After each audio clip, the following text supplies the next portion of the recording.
Pinayagan na ng Korte Suprema ang pagbabalik ng OSG bilang counsel ng gobyerno sa mga kasong isinampa ng Duterte Camp. Ang detalye sa agenda report ni Liza Bonzo. Tinanggap na ng Korte Suprema ang isinumiting manifestation with entry of appearance ng Office of the Solicitor General. Sa bisa nito, tatayo ang OSG bilang legal counsel ng mga opisyal ng pamahalaan sa kasong inihahain sa kanila ng kampo ni na dating Pangulo Rodrigo Duterte at Senador Bato de la Rosa.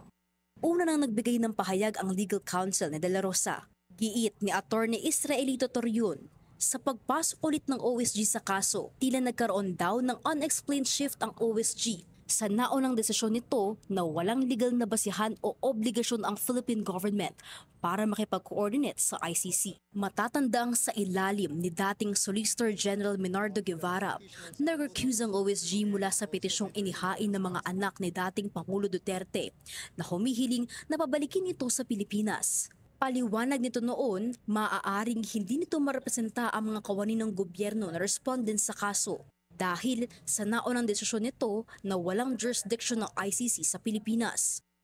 Bilang aksyon ng kampo ni De La Rosa, nagsumite raw ito ng reply noong December 3 sa Korte Suprema para sagutin ang naging aksyong ito ng OSG. Ilan sa nakapaloob dito ang kanilang sagot sa naging posisyon ng OSG na tila hilaw raw. Pinaalalahanan din ni Torion na sa kasalukuyan, walang nasusulat na batas o treaty ang Pilipinas sa Netherlands para legal na makipag-coordinate ito sa ICC. Bagaman walang pinatungkulan si Torion sa pagsasaad nito, maaalalang pumutok dati ang balita ni Ombudsman Boying Rimulya na may warrant of arrest na umano ang kliyente nitong si De La Rosa mula sa ICC. At ayon sa DOJ, kung sakali, pwede itong i-execute via extradition o pag-surrender. Para sa agenda, Liza Bonzo, Billionaire News Channel.